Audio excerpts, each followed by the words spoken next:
दर्शक हो, आता पाहणार आहोत एक सविस्तर बातमी। शिक्षण प्रसारक मंडळी पुणे संचलित ESPM इंग्लिश स्कूल येथे दरवर्षीप्रमाणे यंदाच्या वर्षीही पारंपरिक दिंडी सोहळा मोठ्या उत्साहात संपन्न झाला। यावेळी प्रमुख पाहुण्या म्हणून नुमवी शिशुशाळा सोलापूरच्या माजी मुख्याध्यापिका मेघना सुधाकर कुलकर्णी उपस्थित होत्या। सर्व मान्यवरांच्या हस्ते तुळशी वृंदावनाची पूजा करून कार्यक्रमाची सुरुवात टाळ घोषात करण्यात आली।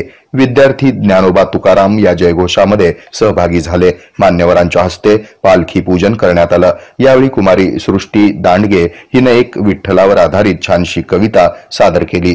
तसंच इयत्ता 5वीच्या विद्यार्थ्यांनी सामूहिक अभंग सादर केला। प्रमुख पाहुण्यांचा सत्कार शाळेच्या मुख्याध्यापिका संगीता कोळी यांनी केला। प्रमुख पाहुण्यांचा परिचय शाळेच्या सहशिक्षिका अश्विनी जानराव यांनी केला। नर्सरी ते 6वी पर्यंतच्या सर्व विद्यार्थ्यांनी एकत्र येत पुंडलिक वरदा हरी विठ्ठलचा गजर केला आणि पारंपरिक वेशभूषेत दिंडीत सहभाग घेतला। काही मुलांनी तुकाराम, ज्ञानेश्वर, निवृत्तीनाथ, सोपानदेव, मुक्ताबाई, मीराबाई, नामदेव यांचा वेश परिधान केला होता। विद्यार्थ्यांनी फुगड्या, भारूड, गवळण, भजन सादर केलं। असा हा बालचमूचा रिंगण सोहळा पार पडला। यावेळी बहुसंख्येने पालकवर्ग उपस्थित होता। सर्व पालकांनीही रिंगण सोहळ्यामध्ये विविध खेळ सादर केले।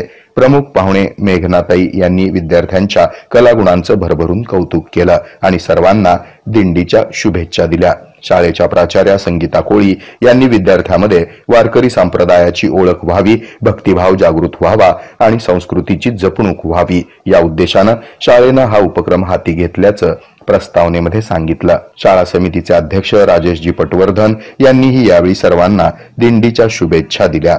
या कार्यक्रमाचं सूत्रसंचालन शाळेचे विद्यार्थी प्रिशा भांगे आणि विघ्नेश पवार यांनी केलं, तर आभार गार्विक मुळे यांनी केलं। दिंडी सोहळ्याच्या निमित्तानं विद्यार्थ्यांमध्ये अध्यात्म, संस्कार आणि सांस्कृतिक समज वाढण्याचा हा यशस्वी प्रयत्न झाला आणि शेवटी प्रसाद वाटपानं कार्यक्रमाची सांगता करण्यात आली।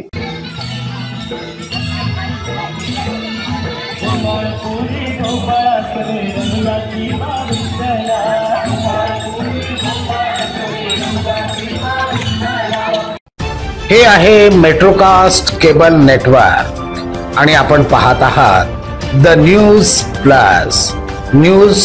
प्लस बरच काही।